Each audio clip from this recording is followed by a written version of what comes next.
नमस्कार साथियों, आपका एक बार फिर से स्वागत है लोकसभा चुनाव 2024 से संबंधित इस नए वीडियो में, जिसमें हम बात करेंगे मतदान अभिकर्ता के बारे में। आप सभी को पता है कि प्रत्येक अभ्यर्थी होता है वो अपना मतदान अभिकर्ता प्रत्येक बूथ पर नियुक्त करता है। तो उसको किस प्रकार से नियुक्ति दी जाती है, इसके बारे में बात करेंगे। मतदान अभिकर्ता की जो नियुक्ति है वो प्रारूप 10 के अंतर्गत उसमें आपके पास वो फॉर्म लेके आएगा। जो कोई भी अभिकर्ता बनना चाहेगा या अभ्यर्थी जिसको अभिकर्ता बनाना चाहेगा वो आपके पास फॉर्म लेके आएगा। उस फॉर्म में या तो अभ्यर्थी के हस्ताक्षर होंगे अथवा प्रत्येक अभ्यर्थी द्वारा एक निर्वाचन अभिकर्ता नियुक्त किया जाता है पहले, उसके हस्ताक्षर होंगे। तो अब आपको कैसे पता लगेगा कि ये हस्ताक्षर किसके हैं? आपके पास जब आप मतदान सामग्री प्राप्त करोगे तब आपको एक नमूना हस्ताक्षर की कॉपी वहाँ से दी जाएगी, प्रतिलिपि आपको दी जाएगी। तो मतदान अभिकर्ता द्वारा प्रस्तुत उसके मूल नियुक्ति आदेश के आधार पर पीठासीन अधिकारी उसे मतदान केंद्र में प्रवेश देगा। तो आपके पास वो नियुक्ति पत्र लेकर आएंगे। प्रारूप 10 में नियुक्ति पत्र पर मतदान अभिकर्ता के भी सहमति स्वरूप हस्ताक्षर होंगे। मतदान अभिकर्ता द्वारा मतदान केंद्र पर पीठासीन अधिकारी के समक्ष पुनः हस्ताक्षर करने होंगे। आपको इस बात का ध्यान रखना है कि एक हस्ताक्षर उसका आपको वहीं अपने सामने करवाना है। तो इस प्रकार से उनकी नियुक्ति हो जाएगी। मतदान अभिकर्ता की नियुक्ति का प्रतिसंहरण भी लिखित में प्रारूप 11 में अभ्यर्थी अथवा उसके निर्वाचन अभिकर्ता द्वारा किया जा सकता है तथा अन्य मतदान अभिकर्ता की प्रारूप 10 में पुनः नियुक्ति की जा सकती है, लेकिन ये पुनः नियुक्ति का कारण है वो अंकित किया जाएगा। अब मतदान अभिकर्ता सामान्यतः उसी क्षेत्र का निवासी होगा, उसी मतदान केंद्र अथवा पड़ोस के किसी मतदान केंद्र का मतदाता भी होना चाहिए और उसके पास फोटो मतदाता पहचान पत्र या अन्य कोई पहचान पत्र अवश्य होना चाहिए। ईपिक या उक्त फोटोयुक्त पहचान दस्तावेज के बिना मतदान अभिकर्ता मतदान केंद्र में नहीं बैठेगा, इस बात का ध्यान रखना है। मतदान अभिकर्ताओं को मतदान केंद्र में मतदान के समय अपना ईपिक अथवा पहचान पत्र अपने शरीर पर प्रदर्शित करते हुए धारण करना होगा ताकि उनकी तुरंत पहचान हो सके। किसी अभ्यर्थी को ऐसे व्यक्ति को मतदान अभिकर्ता नहीं बनाना चाहिए जो कि आपराधिक पृष्ठभूमि का है, इस बात का विशेष ध्यान रखें। मतदान अभिकर्ता द्वारा अभ्यर्थी के नाम, जिसके लिए वह मतदान अभिकर्ता के रूप में कार्य कर रहा है, वाला एक छोटा बैज लगाया जाएगा। यह बैज पीआरओ साहिबान उसे उपलब्ध करवाएंगे। प्रत्येक अभ्यर्थी प्रत्येक मतदान केंद्र के लिए एक मतदान अभिकर्ता और 2 रिलीवर मतदान अभिकर्ता नियुक्त कर सकता है। तथापि एक समय पर किसी अभ्यर्थी के लिए एक मतदान अभिकर्ता को ही मतदान केंद्र में प्रवेश की अनुमति दी जाएगी। इसके लिए आपको एंट्री पास जारी करना है ताकि एक समय में किसी एक अभ्यर्थी के एक से अधिक एजेंट अंदर ना रहें। 3 बजे के बाद आपको रिलीवर मतदान अभिकर्ता को अनुमति नहीं देनी है और इस बात का आपको विशेष ध्यान रखना है कि 3 बजे के बाद में आपको रिलीवर की अनुमति बिल्कुल नहीं। मतदान अभिकर्ता कौन हो सकता है वो देखो, तो कौन नहीं हो सकता। धारा 134 के अनुसार सरकारी सेवारत व्यक्ति मतदान अभिकर्ता के रूप में कार्य नहीं कर सकेगा। मंत्री अथवा किसी अन्य व्यक्ति जिसे राज्य के खर्चे पर सुरक्षा प्रदान की गई है को मतदान अभिकर्ता के रूप में अनुमति नहीं होगी।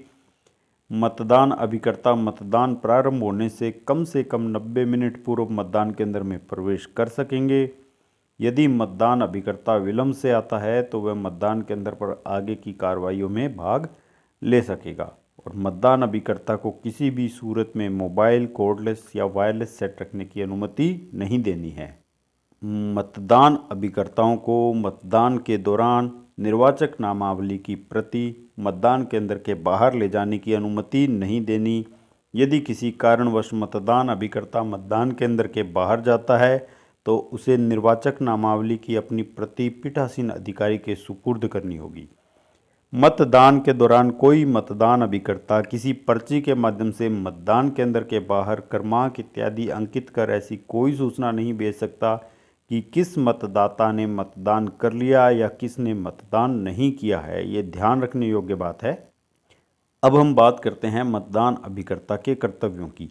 जो व्यक्ति मतदाताओं के प्रतिरूपण का प्रयास करते हैं उनको आक्षेपित करके मतदाताओं के प्रतिरूपण का पता लगाने और रोकने के लिए पीठासीन अधिकारी की सहायता करना उसका कार्य होता है। मतदान के पूर्व और पश्चात उपस्थित रहकर नियमों के अनुसार मतदान मशीनों को समुचित रूप से सुरक्षित और मुहरबंद होने के पश्चात स्वयं के हस्ताक्षर अथवा सील लगाना, यह भी मतदान अभिकर्ता का प्रमुख कर्तव्य है। तो इस प्रकार से ये हमारी सहायता के लिए वहाँ पर नियुक्त होते हैं।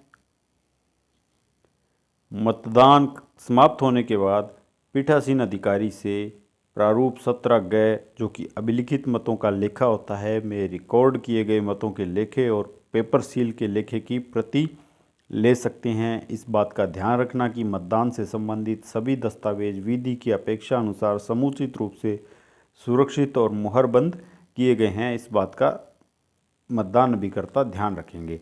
तो इस प्रकार से मतदान अभिकर्ता पूर्ण रूप से सहयोगी के रूप में आपके साथ कार्य करेंगे। आपको मतदान सामग्री के साथ मतदान अभिकर्ता या प्रतिस्थानीय अभिकर्ता संचलन शीट मिलेगी। 26 नंबर फॉर्मेट है इसका। आपको वहाँ पे संचालन शीट को फिल करना है कि कौन से जो अभ्यर्थी हैं उनके कौन से मतदान अभिकर्ता नियुक्त किए हुए हैं, वो कब बार आ रहे हैं, कब बार जा रहे हैं, उनके हस्ताक्षर लेने हैं। इस प्रकार से ये संचलन शीट आपको अच्छे से मेंटेन करनी है। ये पीआरओ साहिबान ध्यान रखेंगे। इसको भरना अति आवश्यक है। ज़्यादातर इस ओर ध्यान नहीं दिया जाता है, लेकिन ये भरनी बहुत ज़रूरी है।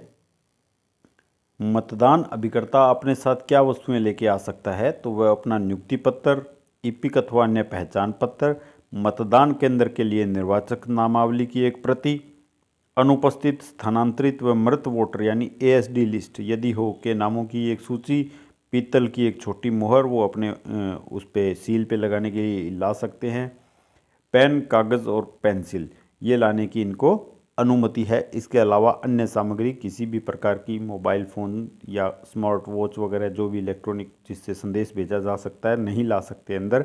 तो इस प्रकार से मतदान अभिकर्ताओं की नियुक्ति और संचलन सीट के बारे में आपको जानकारी होनी चाहिए कि वो प्रारूप 10 में अपना नियुक्ति पत्र लेके आएंगे। प्रारूप 11 से उनको वापस प्रत्यारित किया जा सकता है और संचलन सीट है वो आपको भरनी अनिवार्य है।